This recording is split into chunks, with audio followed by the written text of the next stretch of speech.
Hello, how are you?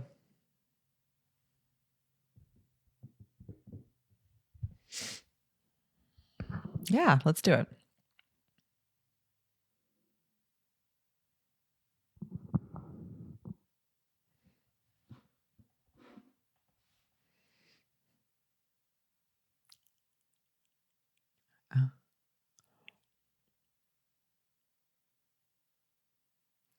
Oh,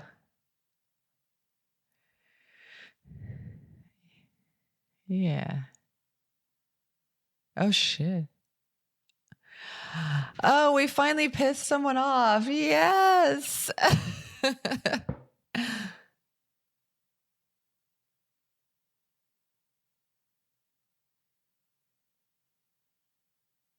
Bye-bye. From who? Sorry. What was her name?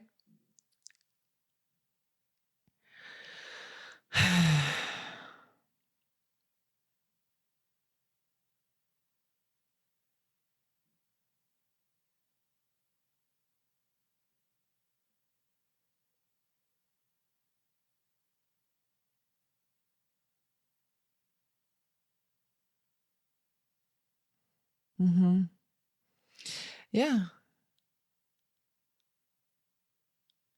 Oh, no. And I'm certainly not trying to please somebody who's unwilling to like listen to one podcast about when it applies to us. I mean, we're but interracial podcast. Like this is, the deal. And I think like Ant is just not our peeps. You know what I mean?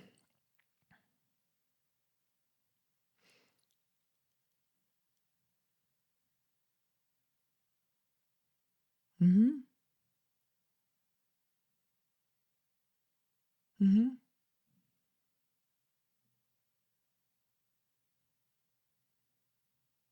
Mm-hmm. Right. Yes, thank you. And I'm sure if you search Google hard enough, you can find that white supremacist triathlon podcast.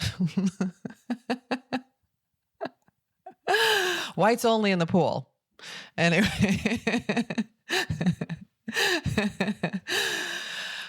So I have a little story about why I'm dragging ass this morning.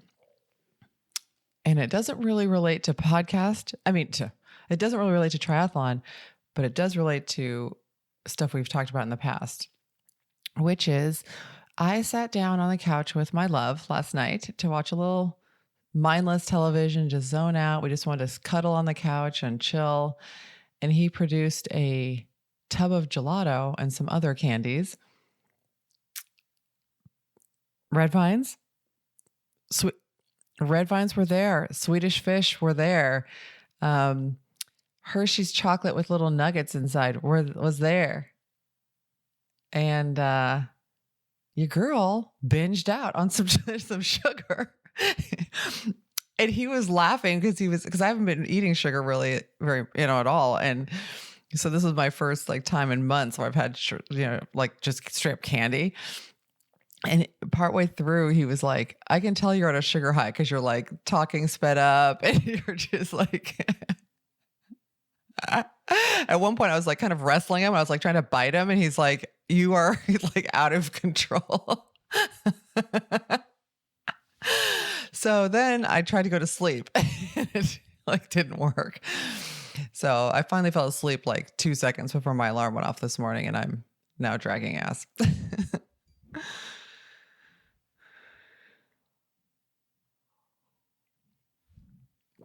100%. 100%. So you said you're dragging a little bit too. What's up?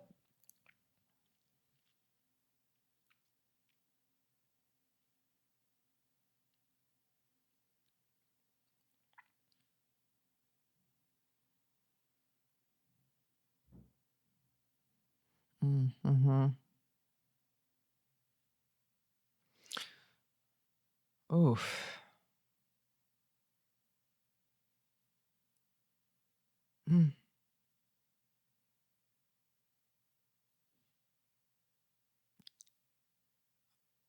Oh no.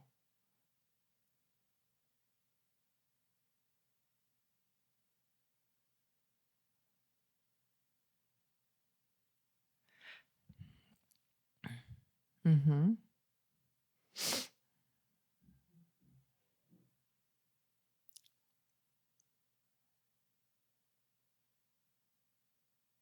Wow. Wow, that's pretty good, actually.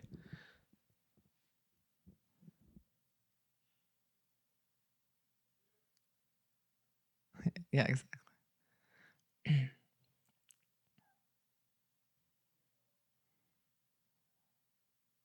Mm-hmm.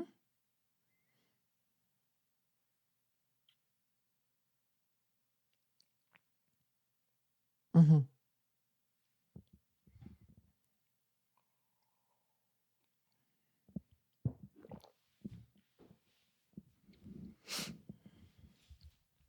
Yeah, I'm at my best in chaos as well.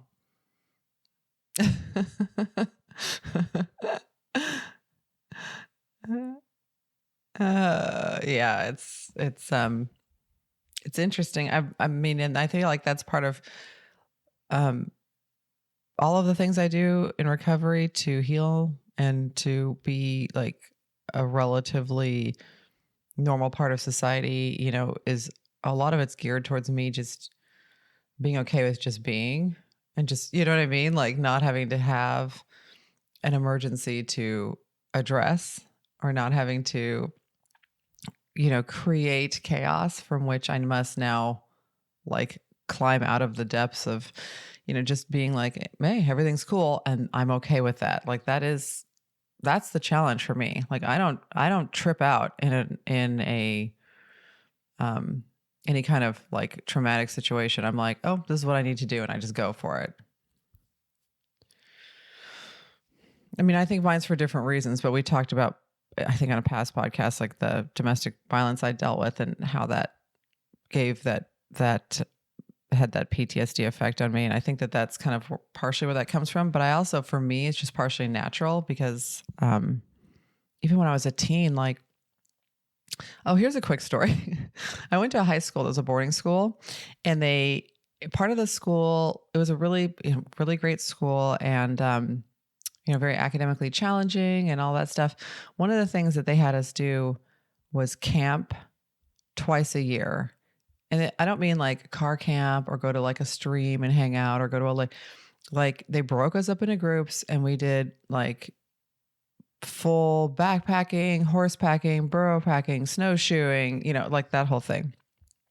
And the school had a high Sierra camp above Lone Pine, which is like SoCal area.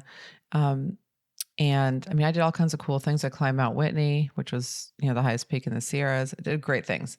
But one trip I went on, I think it was my junior year. One trip I went on, it was a point to point. So they dropped us off and then they were like, see you 8 days later. And you always had a teacher with you. But that year we had a new teacher, and meaning like he was new at teaching and he was new there. And now that I look back, the guy was like, 25 or something like that, 24. You know what I mean? Like he wasn't really, yeah. At the time it was like, oh, he's a teacher, right? He's old, but it's like, actually he's only like 8 years older than you. And it snowed really hard, unexpectedly on our trip. And the trail was not marked well.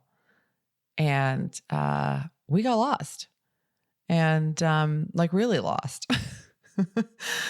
For a couple, like an extra day or two. Like people were starting to, I guess they called, the Forest Service was like, no one should be on that trail right now. And it was like, well, there's a bunch of kids out there. And I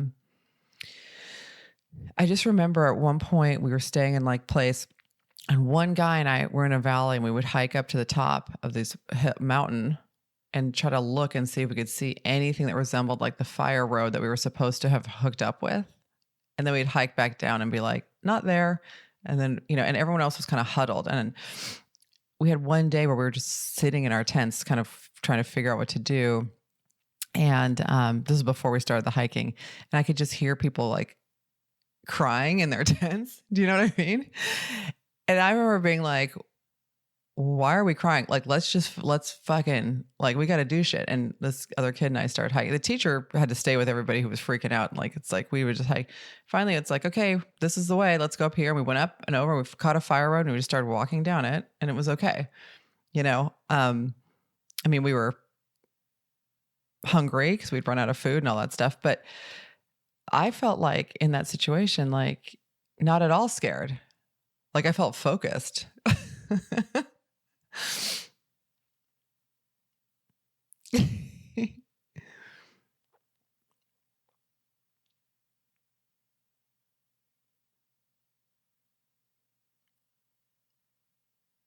Mm-hmm.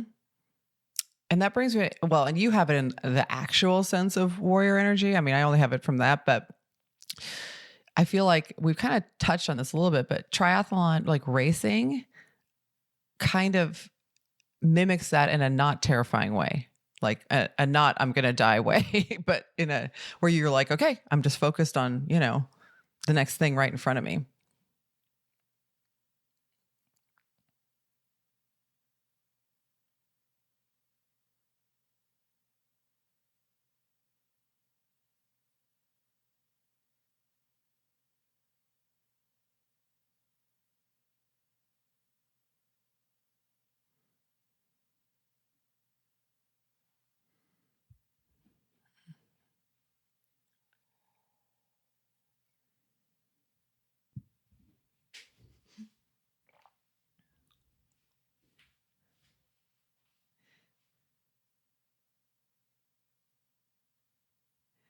Mm-hmm.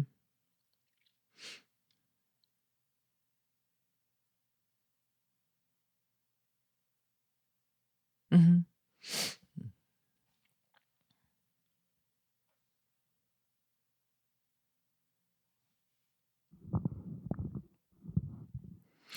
Right. To not associate. Yeah, exactly. Right. To not associate that 8, 9, or 10 with a traumatic experience, but more to just associate it with like a heightened experience of, mm-hmm, yeah.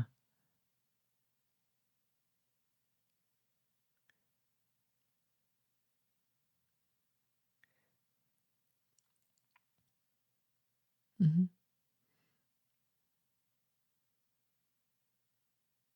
Mm-hmm.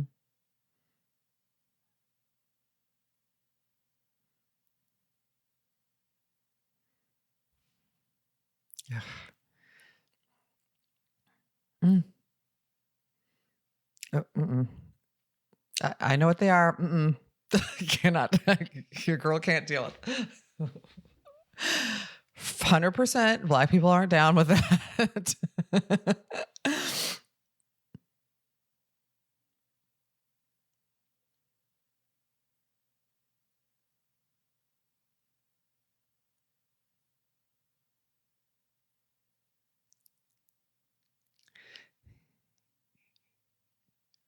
Yeah, he's like, food time.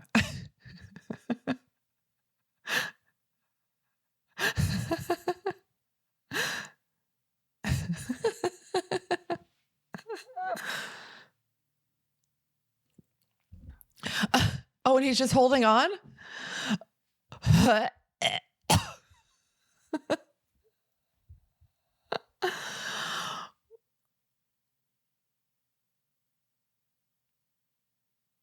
Wow. So that's the situation where I'm shaking my hand and scream. Well, let me backtrack. There is no situation in which I am putting my hand in there, but if somehow one latched onto my finger, I would be shaking and screaming and like running through the streets, basically.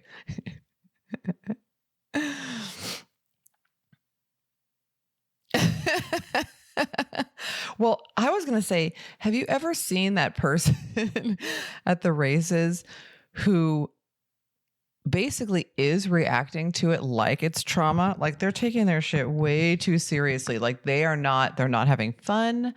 They're not a pro. Like there's nothing actually attached to this race other than their ego. And they are out of control. Yes. I would just want to be like, hey, this is a hobby. Like you could breathe. Mm-hmm. Yep. Mm-hmm.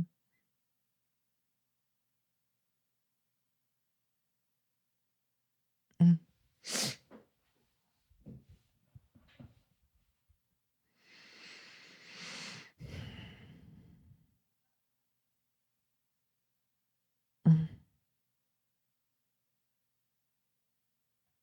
Mm-hmm.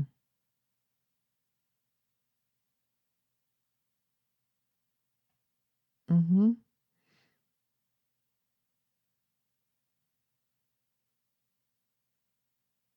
Mm-hmm. I,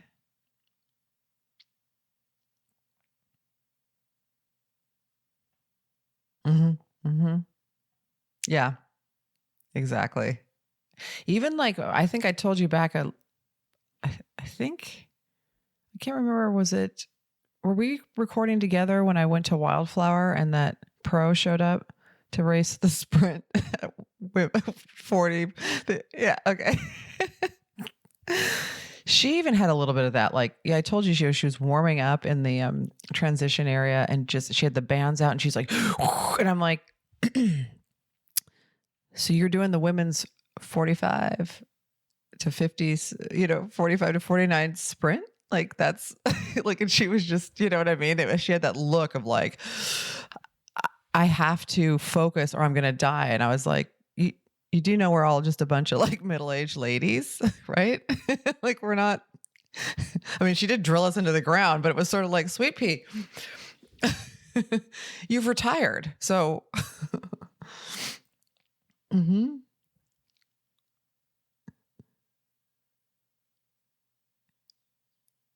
mm-hmm, mm-hmm. Yeah.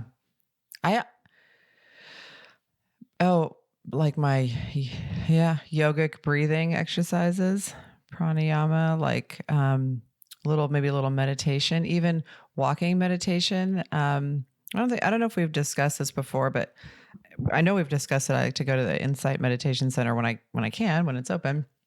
And one of the things that they'll do, like, oh, you might have done this when you did you do the walking meditation when you did okay. Yeah. So you're just, yeah. You know, what's funny is that where Insight is located in Redwood City, like their regular, location, not the retreat place, but the regular, yeah, is next next door to a dentist office, right?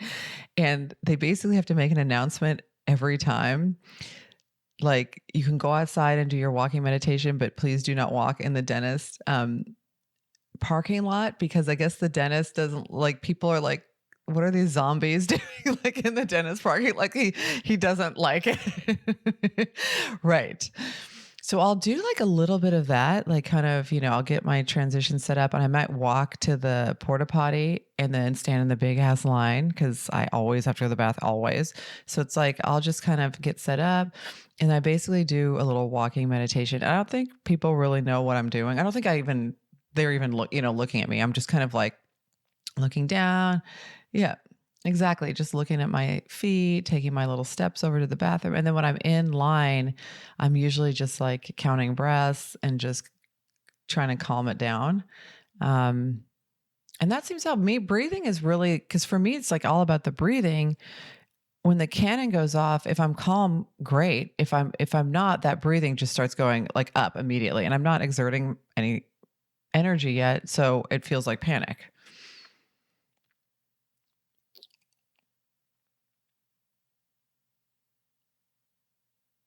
Mm-hmm. Yeah. Yeah. It's pretty cool. Mm-hmm. Mm-hmm.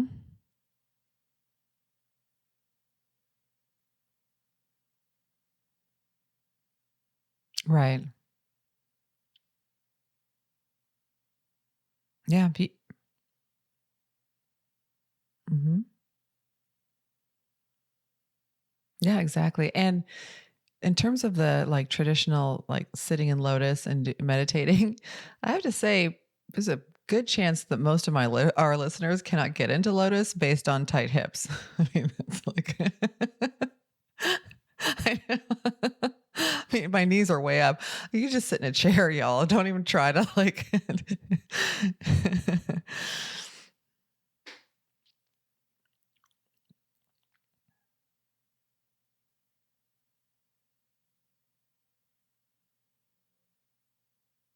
Mm-hmm. Mm-hmm. Yes, which is going to take up all of your mental energy as opposed to, being able to try to find some space there. So, one other thing, and then I want to hear what you do, but one other thing, I think I talked about this when I did my, like Santa Rosa race recap. I had listened to sort of a inspirational speaker type lady, Mel Robbins. She's pretty neat. Like you can look her up online. She's very inspirational, but she has a book called The 5 Second Rule, and it's talking about how you can like reach any goal by basically disrupting your brain. It's that lizard brain wanting to go back towards whatever it perceives as being the like safe move. Safe and comfortable. So that's why, for example, I'm going to start getting up at 4:30 every morning and doing my workout before work. And the first time the alarm goes off and you're like, fuck it, right? That lizard brain is just like, don't, let's not do all that. Let's just stay cozy in our bed and stay here and just, so, and her theory is that if you can disrupt that for just a second, it gives you enough time to actually make the choice that or your conscious mind wanted to make. So the 5 second rule is counting backwards from 5, not forwards, because that's something we do all the time. So it doesn't disrupt anything, but 5, 4, 3, 2, 1, go. And on the go, and so her story is basically she was a mess. I mean, they were about to, filing bankruptcy. Everything was falling apart and she needed to get out of her depression and go, fight for her life. And she was having a hard time getting out of bed. And that's how she started. Just like the alarm would go off and she's like 5, 4, 3, 2, 1. And she sat up and was like, oh, this works. Right. So I did that all through Ironman Santa Rosa. Like anytime I felt anxious, like, oh shit, my knees are going to fall apart. I'm not gonna be able to do the run. I'm going to start future tripping. Or when that guy kind of hit me in the face on the swim or, all that, I was just like 5, 4, 3, 2, 1. And I would incorporate that with my breath. And I would just kind of say it over and over like a mantra, 5, 4, 3, 2, 1, go. And I just kept moving me forward.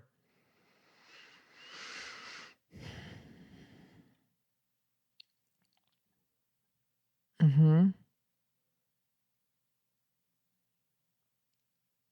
Mm-hmm. Right. Right. Yeah, it was very helpful to me. So what do you do to stay calm during the race and focused and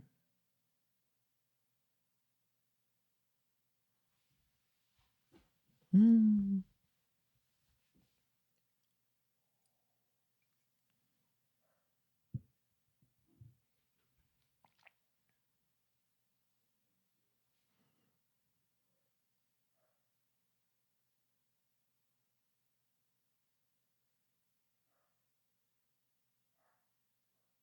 mm,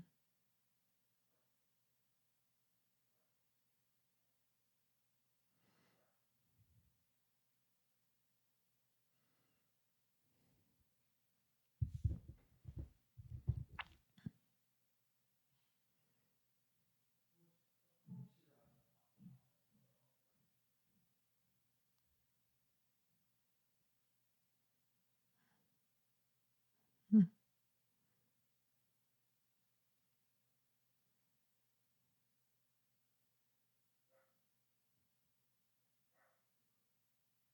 mm,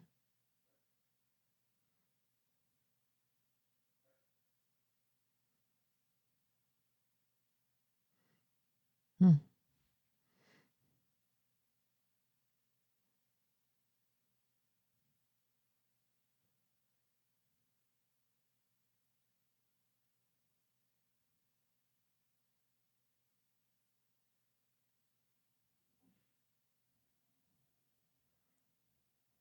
mm,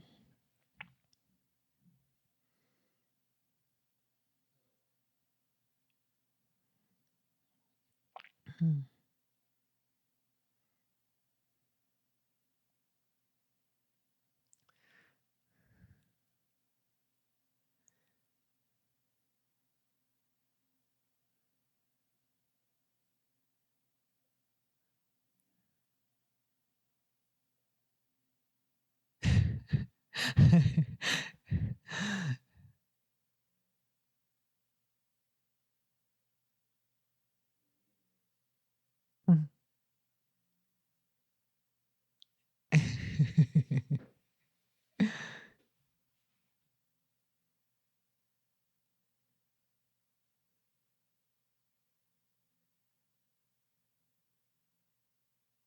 Mhm.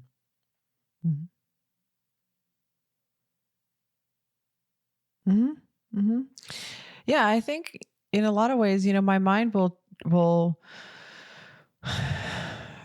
my my whole being will try to make happen whatever I'm consciously saying, in the sense that, like, if I'm saying this sucks, I'm injured, I can't keep going on, but my whole everything will start functioning in a way to get me to stop, because that's what I'm now saying needs to happen.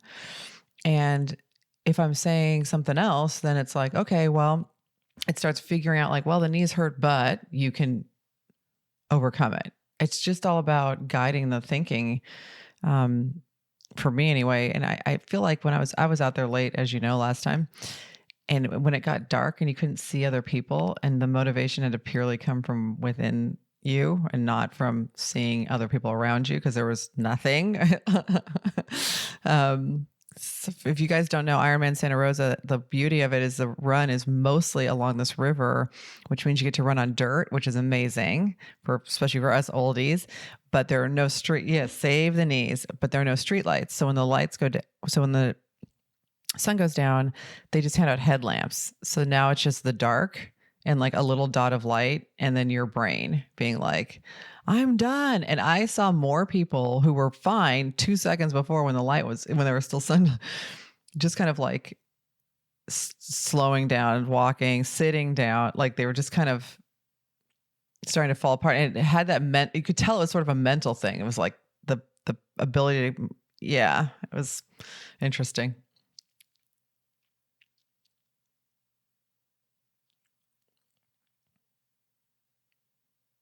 Mm-hmm.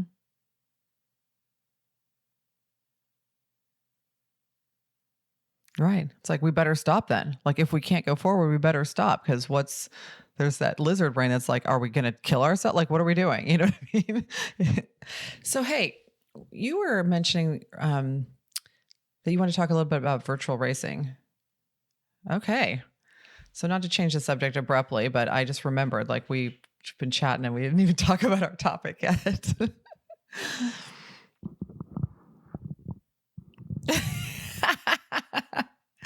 Because we are in the biz for real, y'all. We're not hobbyists.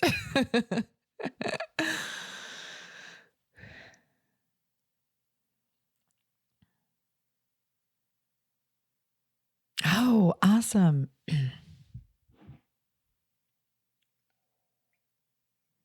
Hmm. Yeah.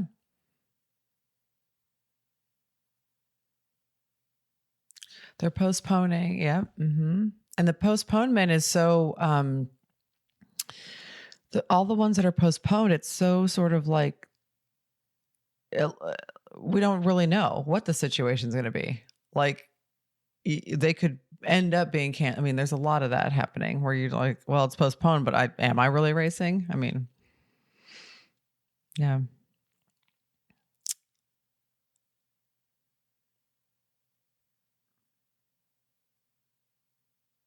Mm, yeah.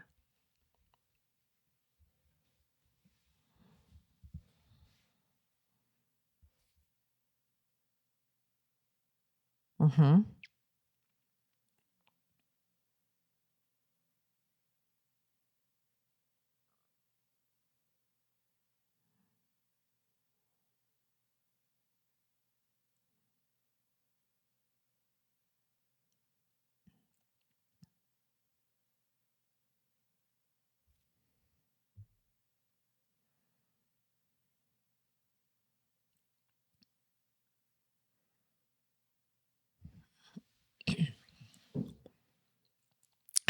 Yes.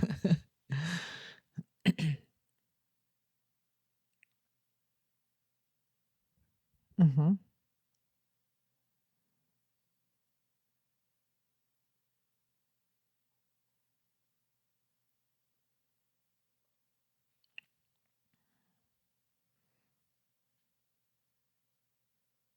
Mm.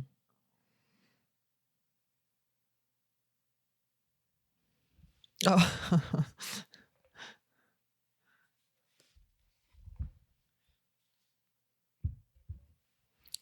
Amen.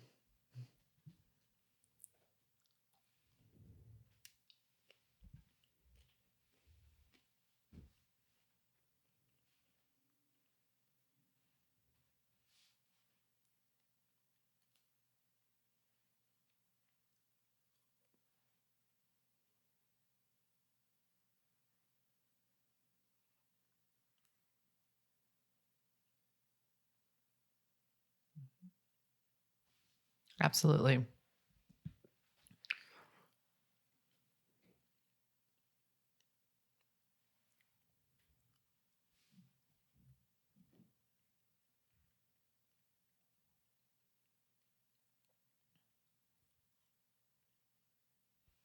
That's awesome.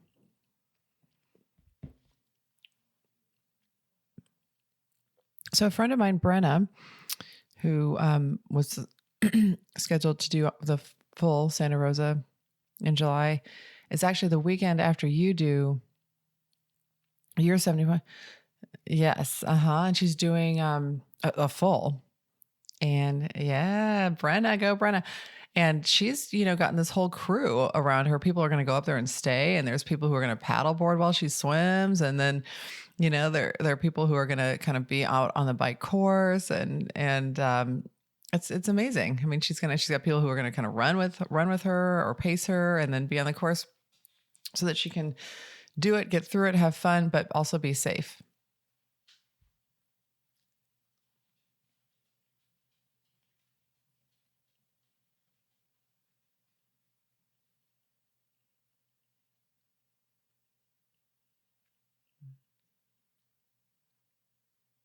Mm-hmm.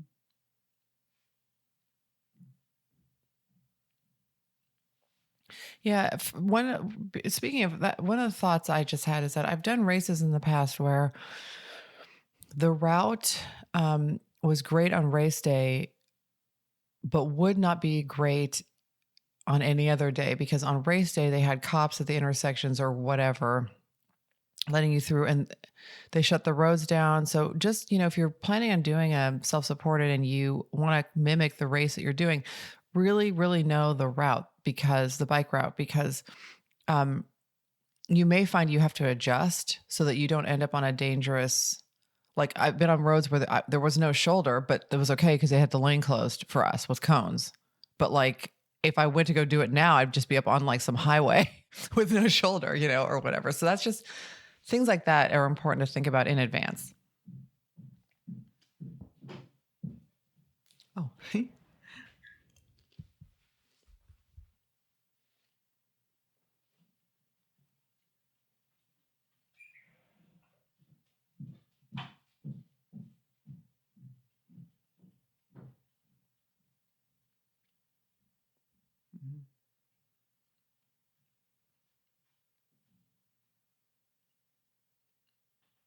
Mhm. Yeah, exactly. Exactly. You're not going to get disqualified for taking an alternative route.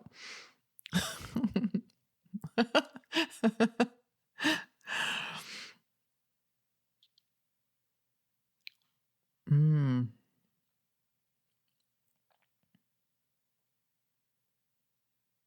Hmm. Hmm. Yeah, that's not. No. Hmm.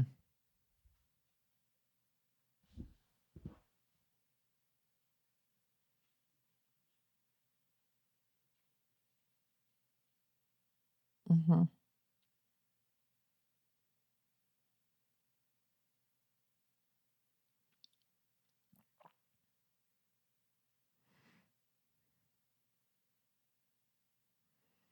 Mm-hmm. Yeah.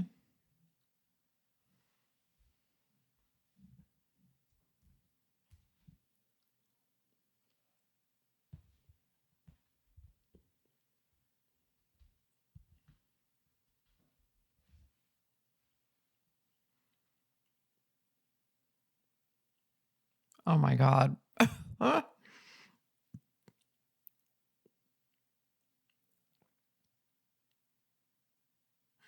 Mm-hmm.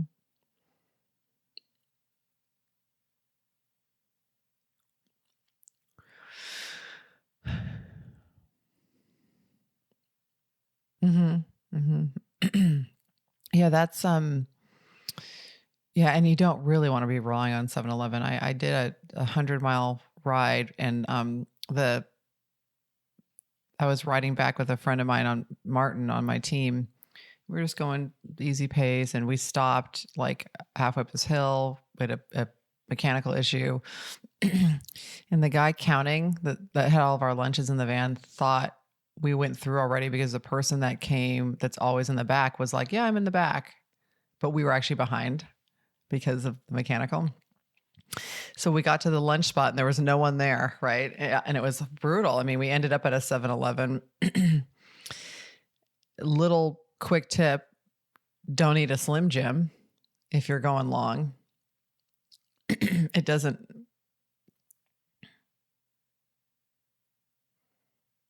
No. That's right. Slim Jims are not for race day or long rides. I'll just put it that way. I was starving and I was desperate, but plan ahead.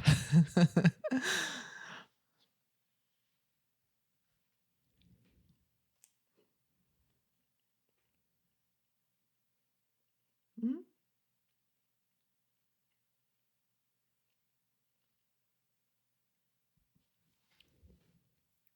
Same.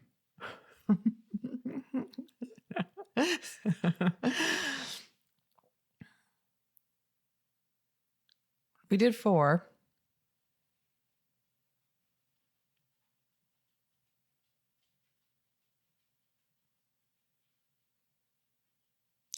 Yes.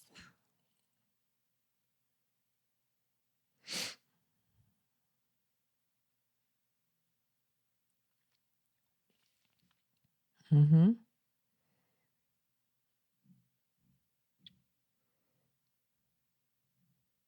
Yeah.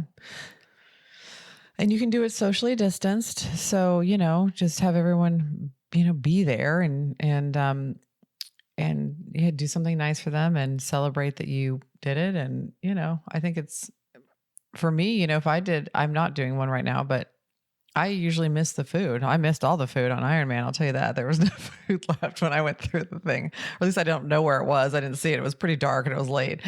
So, being self-supported and doing a race, you're guaranteed to be there in time to have the food, which is awesome. Mm-hmm.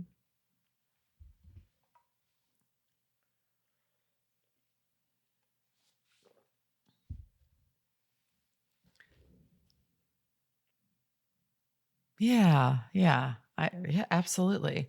Um, we've had on Silicon Valley Tri Club every year. They do just an athlete led thing, called Brick Madness, where it's like ride, run, ride, run, ride, run. So 3 bricks. And last year, one of the guys made finisher medals. It was like these little pieces they were like a little, it was paper, but he'd put it on a magnet strip and then he had little bricks glued onto it, like little pieces of brick. And it was super. So you could do some like finisher medals or some volunteer or something that's just fun and, cute and funny, I think, to give out to.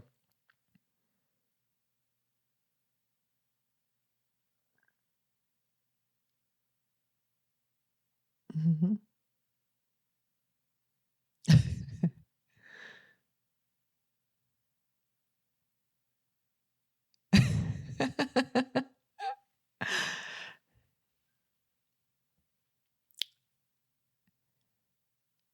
That's awesome. That's awesome. Okay.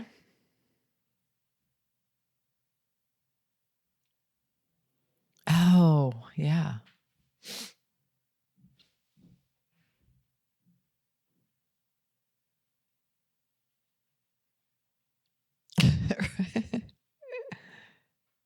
That's a good point.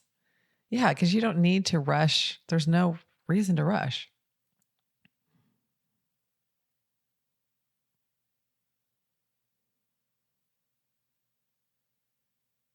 Mm-hmm.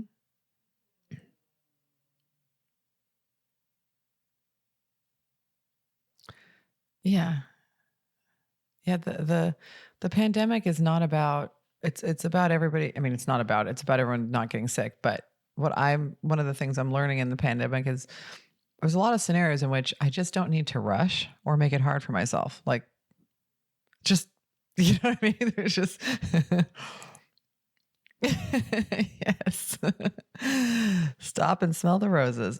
I have to say, I am an incredibly slow transitioner, even in the midst of a race, like an actual full blown.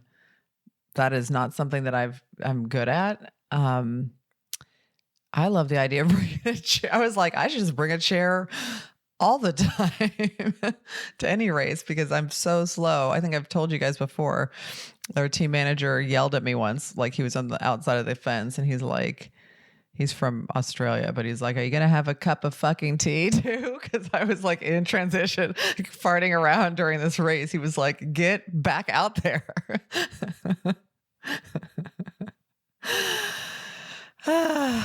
Well, let's see. I'm not doing any self-supported racing at this point in time. I'm just exploring different things. So I got a mountain bike the other day. Yeah.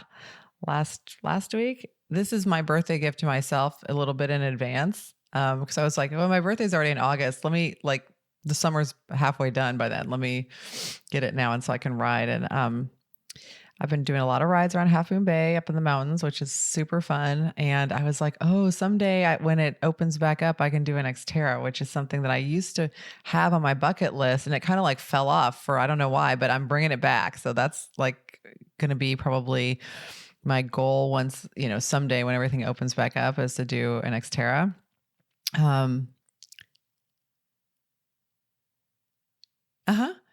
Mountain bike trail run. Yeah, exactly. Like perfect for me. I have to say, I was riding yesterday morning at 6:30 in the morning up in Prisma, which is like, we call it Muirwoods Light. Basically, it's small version of Muirwoods without the German tourists, which is awesome. And no gift shop. And a girlfriend of mine was riding it. We were on the descent coming back down.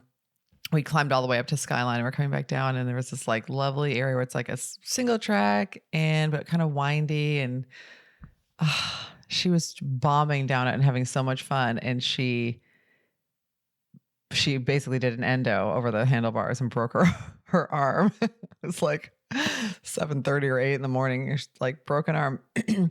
But what was funny is she caught air and for the first time. I mean, that's the problem. She caught air for the first time in her life and didn't really know how to land it. Right. So she hit the brakes on the landing and it was like, wrong move. And, yeah, but she midair, she went, woo. So it was like, so one of the guy who was riding in front of her, like I didn't hear her crash. I just came around the corner and I saw an upside down bike with spinning tires and she was laying and she had dirt everywhere, like in her nose, like on her face. I was like, oh damn. But the guy in front of her had turned around and came back and he was pedaling back up because he said he heard woohoo. And then he heard, oh, like as she hit the ground and he was like, it sounded good for a minute and then it sounded not good. So I'm just learning something new. And so if you are triathlete and haven't planned a supported race, I think that's a good thing to consider. If that's not something that you're into, maybe think about some other skills that you could get, to broaden your athletic horizons when the things do come back, like, Xterra or whatever. I mean, trying different stuff. I'm doing stand-up paddleboard and mountain biking now, which is something I'd never done. Love them both. Still trying to run, still ride my road bike, still swimming too, but just, I think broadening the horizons actually in the end will benefit. Like, I know my road riding is going to benefit from mountain biking, because going climbing on the mountain bike is like a HIIT workout for cycling. Yeah. Well, we're 45 minutes in. Is that, I think we did it. Yes. Kill it, girlfriend. You know, Brenna and I have the same exact birthday, same year, same day. And so, yes. So August 6th is a big milestone for us. And so she is going to, a couple days before she turns big 50, she's going to go kill it on the Ironman course in Santa Rosa, which is amazing. And then she's still planning to come on the birthday ride with me, which is going to be, it's about 107 miles and 10,000 feet of climbing. Like, she's planning to do that like 5 days after she does her Ironman. I was like, damn, she's a beast. Yeah.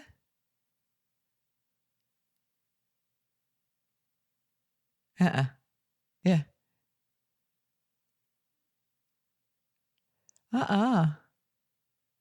Good job, girlfriend. And the rest of you, will talk to you next week.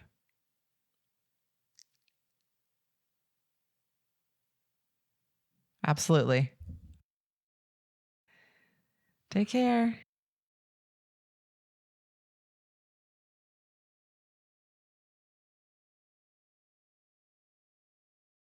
Alrighty. That concludes today's episode of the Age Groupies Podcast with me, Lindsay Hiken, and my co-host, Mike Ergo. We really hope you enjoyed it.